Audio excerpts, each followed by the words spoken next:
I have writers from other companies and from NSAI and from nowhere asking me, I'd be up for doing a co-write with your guys. And I understand the desire on that end to do that.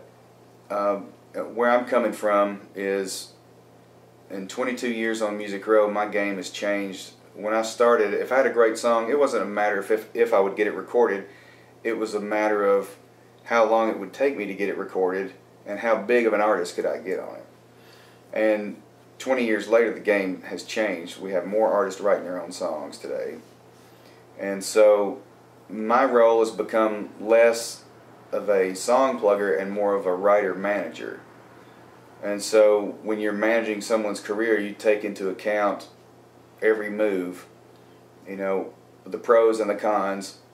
Is this going to waste their time? We're going to have nothing to show for it, and maybe waste ideas on it. Or are we going to be able to plug the right idea in with the right artist, whether it's a co-write or a pitch or whatever? And my goal is to maximize their income, because you only have so many shots a year. So you really need to max it out the best you can. And so when I have writers, asking to write with my guys, usually it's the guys like Dave Turnbull or Bob Regan or Walt Aldridge who have a track record and who have current activity on top artists. I just have to weigh it out. All right, is this writer going to bring something to the table that we don't have and we need? Okay.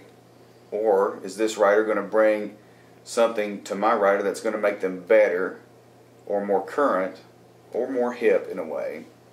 Or are they going to be able to politically connect us to a camp that we're not already in?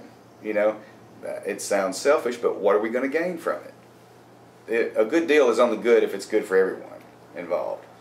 And so, honestly, everyone has to look at that. And so then when I'm taking my young writers and I'm trying to pair them with other writers or with artists, I'm on the other end of that deal. And I have to understand what the other person must be thinking. So what can I bring to that deal? So what you have to do is figure out, honestly, is there something you can bring to the deal that's going to encourage me to set you up with my Dave Turnbull or my Bob Regan?